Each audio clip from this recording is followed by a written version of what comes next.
One of the key questions in gentle bioenergetics that I've learned along the way is asking people, are you aware of how you stop yourself? Instead of telling people what they need to do or telling people the right way to do something, it's exploring it from the standpoint of how do you stop yourself from getting what you want? And instead of having a prescription of how they ought to do things right. And it's a way that as they learn how they stop themselves, then they also become their own therapist in figuring out how they can do it differently in their life, which has become a very important part of the process. There are many ways people stop themselves. One of the ways is they impede the flow of their life energy in some way. Life energy in gentle bioenergetics is that which gives us life. It's seen as what comes from God. It's the source of our life. It's life energy. And that life energy has some characteristics. It streams through the body.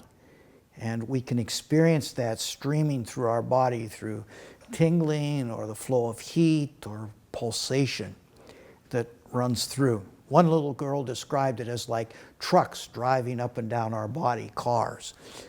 That life energy also pulsates, expanding and contracting.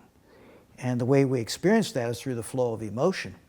And expansion is the flow of joy and pleasure and anger. It's outward movement, color, heat, sound, and contraction, sadness, fear, pain, pulling inside.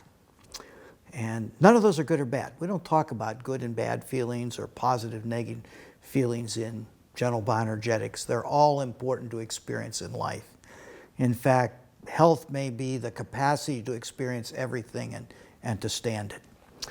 And the life energy also charges and discharges. Reich studied this in the function of the sexual orgasm, that their tension developed. You increased it by charging it through touching, kissing, sexual intercourse, and then it reached a zenith and was discharged in the orgasmic response until somebody reached a point of harmony.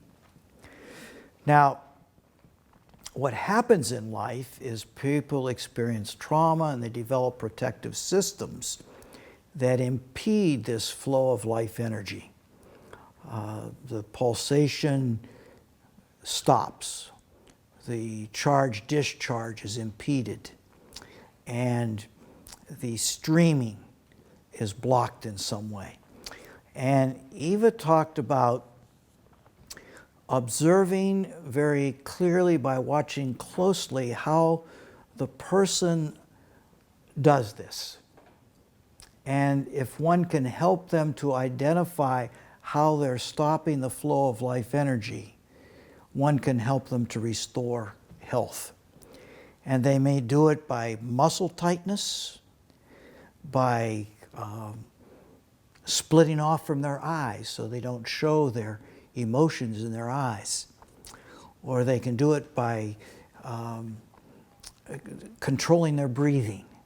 We never teach right breathing. Eva believed that if somebody begins to allow the energy to flow naturally, the breathing will be natural, like a baby's breathing. And it can be in the energy field where we pull way inside, or we become very still. Somewhere we learn to be still. There's a story there, there's a tension there. And as we work with people, it's helping people to understand how they can do things differently. And that's basically all therapy is learning that there's other options of doing things in life than we are currently, and that can lead to health. In fact, Eva's concept of gentle bioenergetics, the whole goal is simply to restore the natural flow of life energy. And then everything else will take care of itself.